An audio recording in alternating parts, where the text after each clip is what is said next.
আসলে পৃথিবীতে মা-বাপ ছাড়া আপন আর কেউ হয় না। আর মা-বাপের যদি কিছু হয়ে যায় তখন সন্তান একদম অসহায় হয়ে যায়, তাই না? আমার আম্মু খুব বেশি অসুস্থ। আমার আম্মুর হার্টের সমস্যা। কয়দিন পরে, পরে ডাক্তার দেখাইতে হয়। তারপরে টেস্ট করাইতে হয়। ওনার হার্টের কি সমস্যা, ভালো না খারাপ এগুলা দেখতে হয়। তো আমি চলে গেলাম মডার্নে আমার আম্মুকে নিয়ে কিছু টেস্ট করানোর জন্য।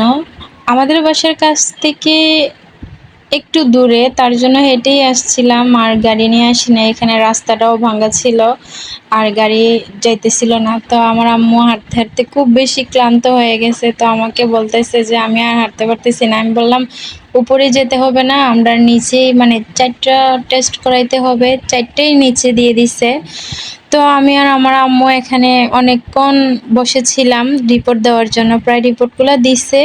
তাড়াতাড়ি দিয়ে দিছে, একটা ৯ টা বাজে দিছে। আর এই যে আমি এখানে বসে আছি, আমার আম্মুকে নিয়ে গেছে ইকো করানোর জন্য। সাথে সাথেই রিপোর্টটা দিয়ে দিছে। আর এই যে মডার্ন হসপিটাল এত পরিষ্কার, অনেক পরিষ্কার আর অনেক আন্তরিক। এত ভালো লাগছে দেখার পরে।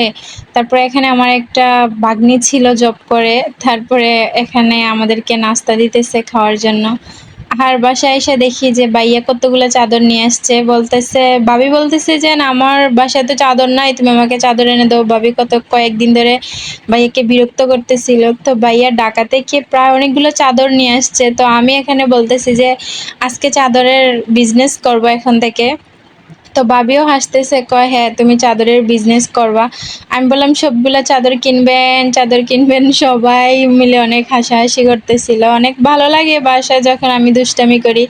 আমি যদি বাসায় না থাকি তাহলে মনে হয় যে বাসায় কেউ নাই, কেউই নাই। আমি একটু চঞ্চল টাইপের, তার জন্য আমি সবার অনেক আদরের। আর আমার ভাইয়ার তো বেশি আদরের। ভাইয়া প্রত্যেকদিন অফিসে যখন যায় আমার সাথে একটু দুষ্টামি না করে গেলে ওনার সকালটাই মনে হয় না। তো এখানে প্রত্যেকটা চাদর এত কাপড়গুলা এত ভালো, এত ভালো। অনেক সফট কাপড়গুলা। আর ভাইয়ার পছন্দ বলতেই তো সেরা। আমার ভাইয়া বলে কথা, তা তো অনেক সুন্দর হবেই। আমি আমার ভাইয়াকে ভাইয়া বলে ডাকি না, আমি আমার ভাইয়াকে দাদা বলেই ডাকি। আর আমি মানে যেকোনো বিষয় আমার ভাইয়ের সাথে বলি। আর আমার ভাইয়া তো আমারই শুধুই মারে। এত দুষ্টামি করি। আমার ভাইয়া তো বড় হয়ে গেছে, কিন্তু ভাইয়ার ছেলেও বড় হয়ে গেছে। তো ভাইয়া তো বড়ই। আমার দাদারে আমি দাদা বলেই ডাকি, ভাইয়া বলে ডাকি না। আর ছোটবেলা থেকেই দাদা বলে ডাকতাম, কিন্তু ভাইয়া বলতে লাগলে জানি কেমন লজ্জা লাগে।